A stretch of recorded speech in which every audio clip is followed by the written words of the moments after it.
Hello everyone, welcome to the Daily Current Affair Analysis brought to you by Shankar IAS Academy, 10th May 2025. Displayed here are the list of topics that we will be discussing today. The first topic, cystic fibrosis. Second topic, India's air defense. The third topic, child labor. And the fourth topic, Human Development Report 2025 published by the United Nations Development Programme. So without much delay, let's begin our discussion with the first article. Before that, we have an important announcement from Shankar IAS Academy. Shankar IAS Academy's All India Mock Test UPSC Prelims will be held in the following days. The first test is already over. The second test will be held on 11th May 2025 and the third test will be on 18th May. So the link for the registration is available on the website. Do register and take the test. Now we will begin with the first topic. All you need to know about cystic fibrosis. The article is taken from The Hindu. We know that cystic fibrosis, it's a genetic condition that causes the mucus in the human body to become thick and sticky. This can affect the primary organs like lungs, liver, pancreas, and sometimes this condition can even become life-threatening. And according to the recent estimate of the Cystic Fibrosis Trust of India, there are around 39,000 cases of cystic fibrosis in the country, and each day the cases are increasing, and most of the cases are still remaining underdiagnosed or underreported. And remember, this month is observed as the month of cystic fibrosis awareness. So in this background, let us discuss more about the cystic fibrosis. So what is cystic fibrosis? Like I mentioned, it's a genetic disorder that is caused when there's a mutation in the CFTR gene. So CFTR gene, that is the cystic fibrosis transmembrane conductance regulator. This gene is responsible for maintaining the electrolyte and fluid balance in the human body. And the mutation in this gene can lead to development of thick and sticky mucus, and this can affect organs like lungs, pancreas, liver, and reproductive organs of the humans. And this condition is treatable, but the condition is progressive with no permanent cure. But we can reduce the intensity of this condition through proper treatment. So coming to the genetic basis of the CF, we can see that it is inherited only when the both parents pass on mutated CFTR genes. And coming to the prevalence of the CF in India, CF is more common in the Caucasian population. Caucasian population refers to the people living in the North Africa, West Asia, South Asia, this region. And in the case of India, these cases are increasing, and still the problem is most of the CF cases are still remain underdiagnosed. And that means we are not able to identify or recognize the CF cases. And according to the study, they found that the Indian prevalence ranging between 1:10,000 to 1:1 lakh. And the recent study estimates that the prevalence of cases in India ranges between 1:10,000 to 1:1 lakh. And the first case of the CF was reported in the year 1968. And coming to the general symptoms associated with the CF, the first is the respiratory issues such as cough with phlegm, wheezing, recurrent lungs and sinus infection, and also digestive issues like oily stool, malnutrition in the people, constipation, and pancreatitis. So pancreatitis refers to the inflammation in the pancreas gland. And the next is reproductive issues such as male infertility, development of thick mucus in the cervix. And the next is the other signs that includes the salty skin, clubbed finger and toes, poor growth despite good appetite. So in this picture you can see the clubbed finger and the normal finger. So clubbed finger, it is bulged with a wide nail, but the normal finger is more thin. And the next is complications associated with the CF, that includes lungs damage. We know that the buildup of mucus in the lungs can affect the function of the lungs, and CF related diabetes, because the CF will affect the pancreas, so this will lead to inflammation. And the next is liver disease and infertility in the people, and other complications such as the nutritional deficiencies due to pancreatic enzyme insufficiency. We know that pancreas, the gland, is responsible for producing hormones and enzyme needed for the human body, but the CF will affect the pancreas function. Therefore the pancreas will be able to produce only less hormone and enzyme. And coming to the treatments associated with the CF, there is no permanent cure for this condition, but treatments are there. Some of the techniques such as the airway clearance techniques, this is used to remove the mucus built up in the lungs and other organs. And the next is mucus thinning medications to reduce the thickness of the mucus. And then we have the CFTR modulators. It is a combination of medicines to improve the function of the CFTR gene. And the next we are using combinations of antibiotics to reduce the severity of the condition. And then we have the pancreatic enzyme supplements to improve the function of the pancreas. And in the severe cases, the doctors may recommend the transplantation of lungs and liver. And at the same time, treatment also includes giving importance to nutrition, mental health, and regular monitoring of the people suffering with the condition that of the and regular monitoring of the people with the condition of cystic fibrosis. So coming to the prelims practice question, the question is with reference to the cystic fibrosis, consider the following statements.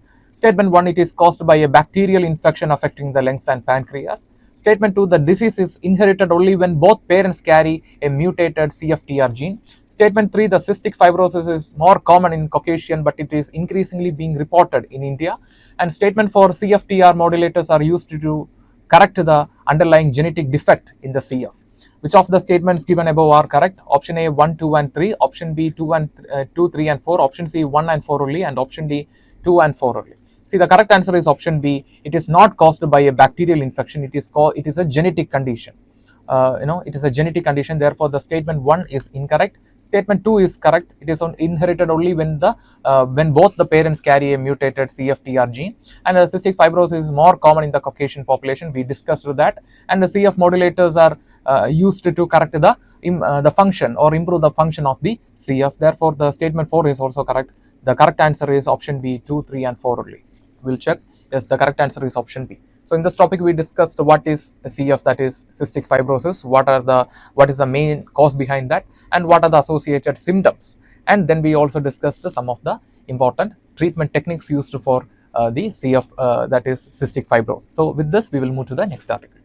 S-400 Akash missiles key to Indian Air Force shield against the Pakistan missiles and drones. The article is taken from Indian Express. We know that followed by the Operation Sindoor, Pakistan launched a series of drones and missiles targeting 15 military bases in India and also several Indian cities. But the Indian defense system successfully defended the Pakistan threats. So in this background, let us go through the India's air defense system.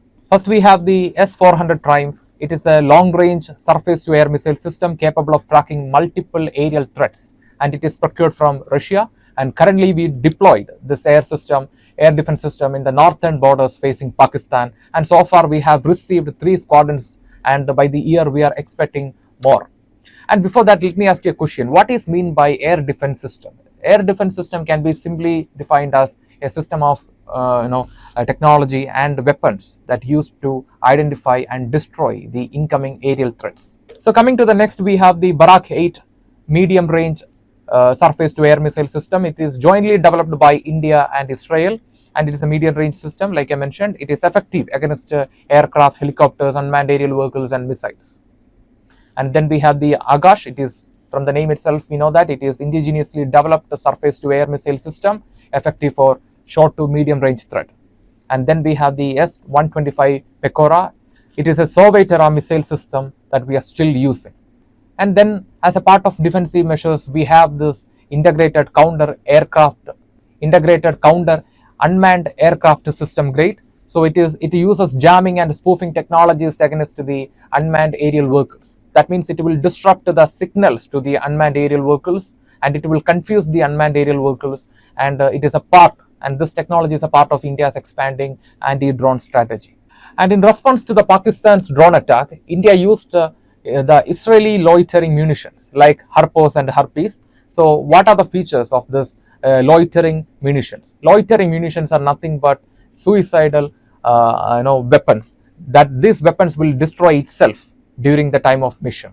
And India used this system to target the Pakistani military installations, including air defense system of Pakistan in Lahore. So in this topic, we discussed India's major air defense system. So based on this, try to answer this prelims practice question. The question is, consider the following statements. Statement 1, the S-400 Triumph system deployed by India provides both ballistic missile defense and the ability to neutralize unmanned aerial vehicles. Statement 2, the Barak 8 medium-range surface-to-air missile system is designed primarily for naval platforms and has limited capability against the high-speed aerial threats in the continental airspace. Which of the statements above is or are correct? Option A 1 only, option B 2 only, option C both 1 and 2, and option D neither 1 nor 2. See, the correct answer is option A 1 only. The statement 2 is incorrect, because the Barak 8 medium-range surface-to-air missile system is designed primarily for naval platforms and has limited capability to act against high-speed aerial threats in the continental airspace. This statement is going wrong here. It has no such limitations. Therefore, the correct answer is option A 1 only. Yes, the correct answer is option A 1 only. So with this, we will move to the next article. Derek O'Brien writes, with the child labor, law is not the problem. enforcement is. The article is taken from Indian Express, which is talking about the persisting issue of child labor in India. So first we will start with the question, what is meant by child labor? Child labor can be simply defined as a work that deprives the children of their childhood, education and development. So no doubt it is physically, mentally and morally harmful. And coming to the causes of the child labor, we can see the first major cause, it is a global cause behind the child labor, that is the economic and poverty and economic pressure. That is lack of access to income, lack of employment, sometimes forces the families to ask their children to go for work. The next is lack of quality education or lack of access to quality education. For example, absenteeism of the teachers, poor infrastructure, poor curriculum sometimes encourages the students to go for other options in their life, including work. And the next is social acceptance and cultural norms. In certain societies, even today, the work is seen as a part of personality development or development in the phase of a life. And you can see that, in India, the families who run their own enterprises may also has a culture asking their children to go for work instead of education. And the next is weak law enforcement. We know that recently we saw an explosion in a firecracker manufacturing unit in the Gujarat. And in that incident, 21 migrant workers lost their life. And in this 21 migrant workers, 7 workers were children. And you can see that 2 days before the explosion, the inspectors inspected the factory unit and they found that the factory is working without proper precautions or papers. But still, they couldn't take any action because the people who ran the factory were politically influential. And the next is caste and social discrimination. The caste and social discrimination sometimes deprives the people of proper education, source of income, employment. This will force the children from such backward communities to go for work. And the next is migration and urban informality. We know that India is known for rural to urban migration due to various reasons. And according to the estimation of the UN, by 2050, nearly half of the Indian population will be living in the urban area. But when the rural people reaches the urban area, they may not be having sufficient income. They may not be having sufficient source to find employment. In such cases, the families will be exploited by the exploiters in the urban area, and they will be also forced to go for work in hazardous industries, including industries dealing with the toxic chemicals and radiation. And the next is demand for the informal sector. So we know that out of the total workforce in India, majority, nearly 70 to 75% of the workforce, even today, they are working in the informal sector without proper social security. And you can see that the informal sector, specific sectors within this informal sector, for example, hazardous industries, are demanding huge workers. And if the workers are lacking proper education, legal identity, in such cases, these people will be exploited. And the next is debt bondage and natural disasters. We know that especially the people living in the remote area or in the extreme backward regions, they may not be having proper access to formal credit facility. In such cases, they will take credit from the moneylenders and they may eventually fall into debt trap. In such cases, the children from such families will be forced to work in the enterprises run by these moneylenders. And the next is natural disasters. Natural disasters has a potential to destroy, livelihood, source of income, and that can take everything from a human being. So in such cases also, the children and the families may forced to work in hazardous industries. So coming to the current status of child labor in India, we have data from national and international source. So recently the UNICEF, they studied the periodic labor force survey 2018-19, and they found that nearly 33 lakh children in India are working. And according to the national estimation, it is 80. And within this data, nearly 50% of the children are working in their family enterprise or informal sector. And the major sectors are brick manufacturing unit, fireworks, mining and construction. So coming to the constitutional and legal provisions against the child labor, we have the Article 24 of the Constitution, which prohibits the work of children under the age of 14 in any hazardous industry. And next we have the Article 21A of the Constitution, which ensures free and compulsory education to all the children between the age of 6 and 40. And next we have the Child and Adolescent Labor Prohibition and Regulation Amendment Act 2016. This act prohibits all type of child labor under the age of 14 and also regulates the work of adolescent people in non-hazardous settings. And coming to the challenges in legal enforcement, the first major challenge is poor data and outdated census. We know that the last census in India was taken in the year 2011, and after that we didn't take census. So currently we are lacking the accurate data regarding the socio-economic status of various communities in India, and this will severely affect the framing of policies. And the next is weak law enforcement and political apathy. The Gujarat case was a best example. The people who ran the factory were politically influential, and that's why the officials hesitated to take action against them, which ultimately resulted into death of 21 migrant workers from Madhya Pradesh. And next is the children exposed to hazardous environments. We know that the most of the children are working in informal sector, so finding them itself is a very difficult task. And the next is they are exposed to various type of exploitation, for example verbal exploitation, physical exploitation, and they are lacking identity. So finding them is a difficult task, and addressing this problem is more difficult. And the next is marginalized communities are most affected. We know that they are facing a lot of issues like social discrimination. Because of this discrimination, they are lacking access to employment, income, and because of this issue, they are trapped in a generational poverty. And coming to the way forward, what can be done, what we can do. First is improving the data collection. We know that data collection is a primary step to address this problem. We need accurate data to frame policies. The next is strengthening law implementation, enhancing quality education. We know that education, through this education, the children will get a skill or knowledge. So definitely they may get an employment in the future. So if employment is there, income will be there. So they can escape from the generational trap of poverty. And the next is community involvement. People's participation is very important, especially to address the social issues like discrimination. And finally, awareness and behavioral change is also important, because in certain areas this child labor is considered as a part of development of a life. So such norms has to be changed. Then only we can clearly address this problem. So we'll see a mains practice question. The question is, child labor in India is both a cause and consequence of poverty perpetuated by weak enforcement and systemic neglect. Critically examine the current challenges in eradicating child labor in India and propose a comprehensive strategy to address the issue. So it's a 15 marks question and you have to write around 250 words, write the answer and post it in the comment section. We will review and we will reply for your answer. Now it's time to move to the next article. A step up on India and the 2025 Human Development Report. The article is taken from The Hindu, which is talking about the 2025 Human Development Report published by the United Nations Development Programme, titled as A Matter of Choice, People and Possibilities in the Age of Artificial Intelligence. So this report says that India has made a lot of improvements in the human development in the recent times. So let us discuss those achievements one by one. And before that, we have to begin with the basics about the Human Development Report. See, we are talking about the Human Development Report, not the Human Development Index. Both are different. Human Development Report is the annual publication of the United Nations Development Programme, and they are publishing this since the 1990. And Human Development Index is it is a statistical tool that measures the human development in a country using three key dimensions such as health, education, and standard of living.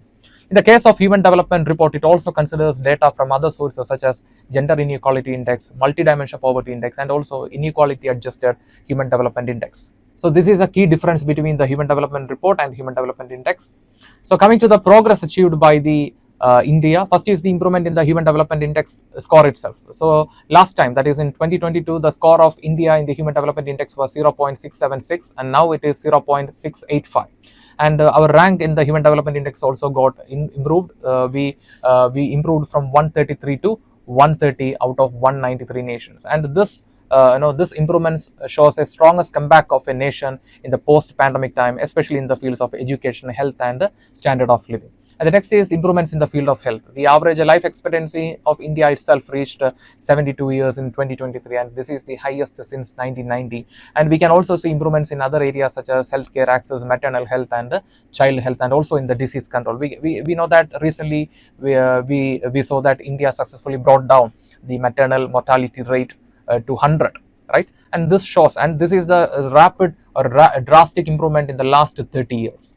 And the initiatives that helped the government to achieve this includes the National Health Mission. This was launched in 2005. Then we have the Ayushman Bharat Pradhan Mantri Jan Arogya Yojana, that provides insurance coverage. Then we have the intensified Mission Indradhanush, which is focusing on immunization and maternal health. And then we have the COVID-19 vaccination drive, which is focusing on vaccination expansion. And the next is education. So the expected years of schooling itself got increased to 13 years, and in the year 1990 it was just 8.2 years. And the mean years of schooling also saw a steady improvement. And what are the government efforts contributed to this progress? That includes the Right to Education Act and Samagra Shiksha Abhiyan, popularly known as SSA, and this is focusing on expansion of education to remote and every nook and corner of the country. And then we have the Diksha and PM E-Vidya, and then we have the Beti Bachao Beti Padhao Beti Padhao Yojana, and this is focusing on girls' education.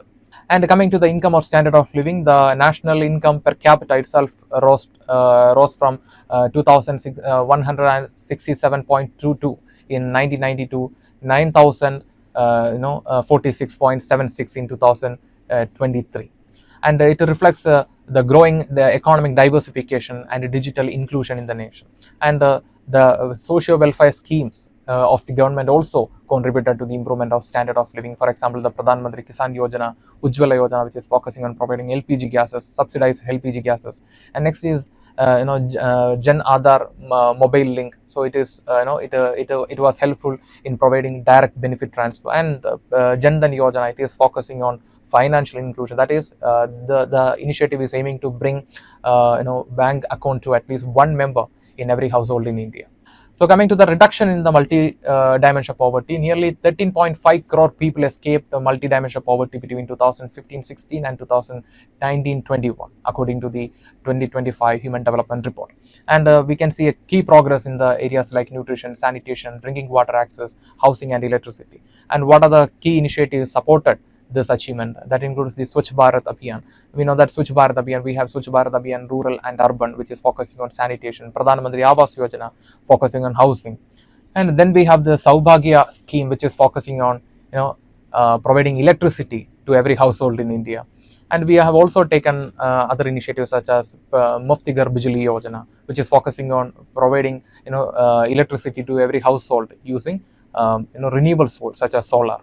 So coming to the advancement in artificial intelligence talent and digital economy, and as per the 2025 Human Development Report, it is saying that India now retains 20% of the global AI researchers, and in the year 2019 it was nearly zero. So here you can see a drastic improvement. And the next is the growth of digital innovation ecosystem. We can say that India last year, the cabinet approved the national artificial intelligence mission, which is focusing on making India a global leader in the field of artificial intelligence. And this initiative was taken recently, and before that in 2015 itself we gave importance to digitalization. For example, the India Stack, this initiative is focusing on bringing the entire Indian population into a single database in the age of digitalization. So the best examples for this initiative that we have is the UPI, we have Aadhaar. So this is, now the Aadhaar plays a significant role in every aspect of a person's life, from health to education, right? And next we have the open network for digital commerce to make the digital commerce more inclusive. And next we launched the Startup India and the Digital India missions in 2015-16 that time, to give more importance to digitalization and providing digital governance in the nation. So in this topic we discussed the improvements made by India in the 2025 Human Development Report.